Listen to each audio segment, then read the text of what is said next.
Sebelum ini kita sudah belajar tentang dinamika yang merupakan bagian dari mekanika, ya, di mana di dalam dinamika ini kita mempelajari apa yang menyebabkan benda yang tadinya diam menjadi bergerak. Nah, bergeraknya bisa bergerak translasi, bisa bergerak rotasi. Sekarang kita akan mempelajari masih bagian dari mekanika yang namanya statika. Nah, di statika ini kita akan mempelajari apa yang menyebabkan benda yang diam tetap diam. Ya. Nah, statika sendiri bisa dibagi menjadi dua, yaitu kesetimbangan partikel dan satu lagi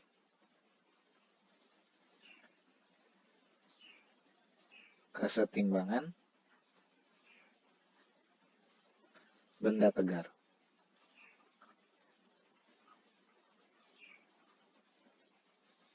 Sekarang kita akan bahas tentang kesetimbangan partikel. Sebuah balok bermassa 1 kg digantung pada sistem tali seperti pada gambar ini. Nah, sistem dalam keadaan diam berarti kita katakan dalam keadaan setimbang.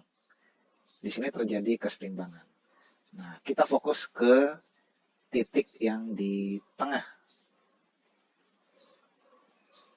yaitu titik O ini, ya. Pada titik O ini terjadi kesetimbangan, berarti berlaku sigma F sama dengan 0. Nah, ada 3 gaya yang bekerja pada titik O. Tiga-tiganya sebidang, ya, di bidang papan tulis, namun tidak segaris. Maka syarat kesetimbangan partikel ini harus diuraikan menjadi komponen-komponennya. Dalam arah sumbu X berarti sigma Fx sama dengan 0. Dan dalam arah sumbu Y berarti sigma Fy sama dengan 0. Ya.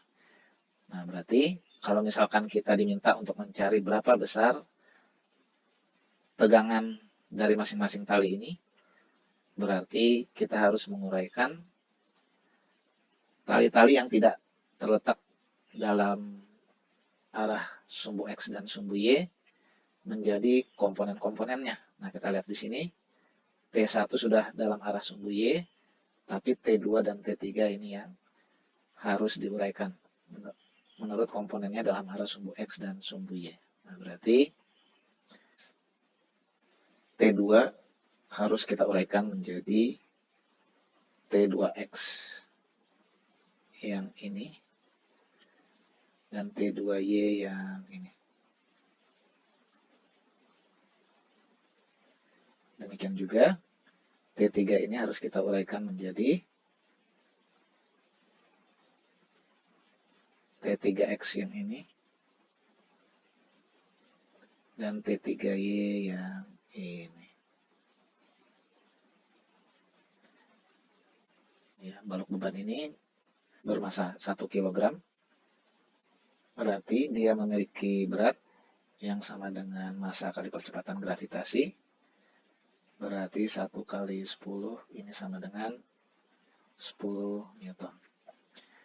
Nah, karena balok dalam keadaan diam berarti T1 ini sama dengan berat balok, ya, sama dengan 10 Newton juga. Nah, T1 sudah diketahui, sekarang kita cari T2 dan T3-nya.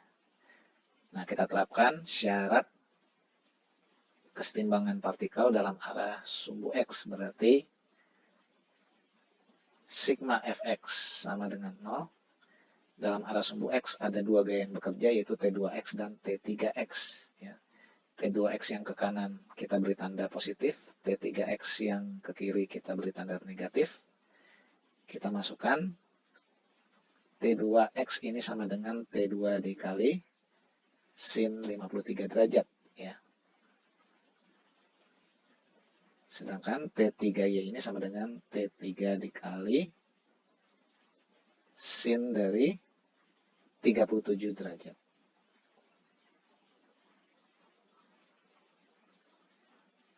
Sin 53 derajat itu 4/5. Dan sin 37 derajat itu 3/5.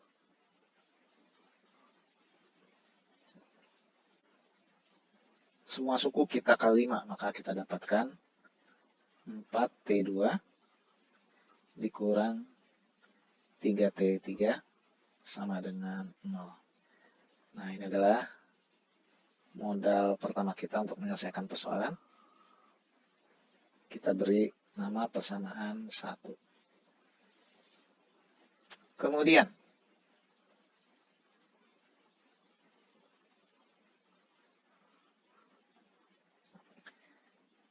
dalam arah sumbu Y berlaku syarat kesetimbangan partikel sigma Fy sama dengan 0. Nah, dalam arah sumbu Y ada 3 gaya yang bekerja. T1 ke bawah, T2Y dan T3Y ini arahnya ke atas.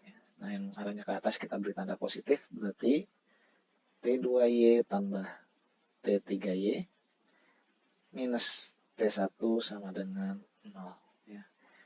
Kita uraikan, T2Y berarti sama dengan T2 dikali cos 53 derajat.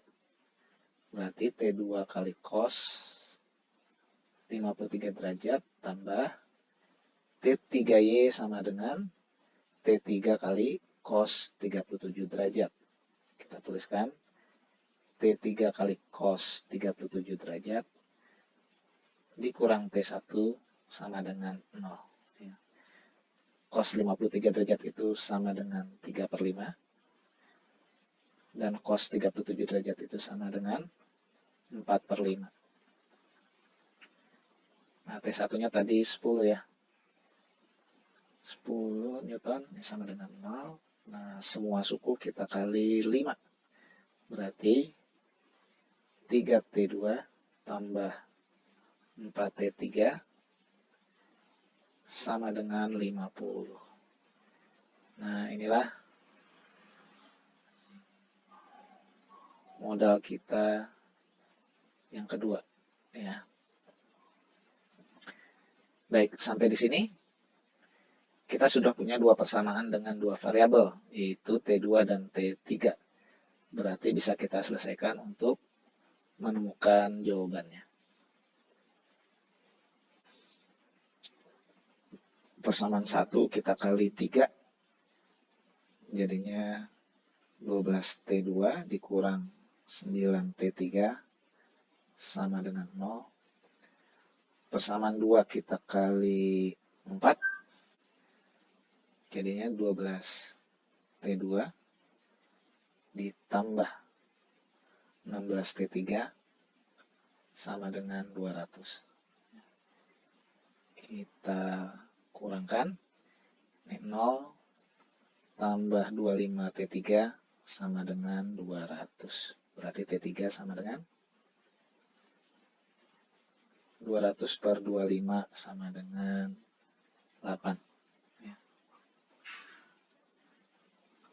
Nah, berarti T2-nya bisa dicari. 12T2 dikurang 9 kali 8 sama dengan 0. Berarti T2-nya sama dengan 72 dibagi 12 sama dengan 6 Newton. T2 ketemu 6 Newton, T3 ketemu 8 Newton. Tadi T1 sudah ketemu 10 Newton. Berarti yang ditanyakan sudah terjawab. Nah, sekarang sebagai latihan, coba kamu kerjakan soal berikut. Ada balok bermassa 2 kg digantung pada sistem tali seperti ini. Nah, coba dicari berapa nilai tegangan tali T1, T2, dan T3.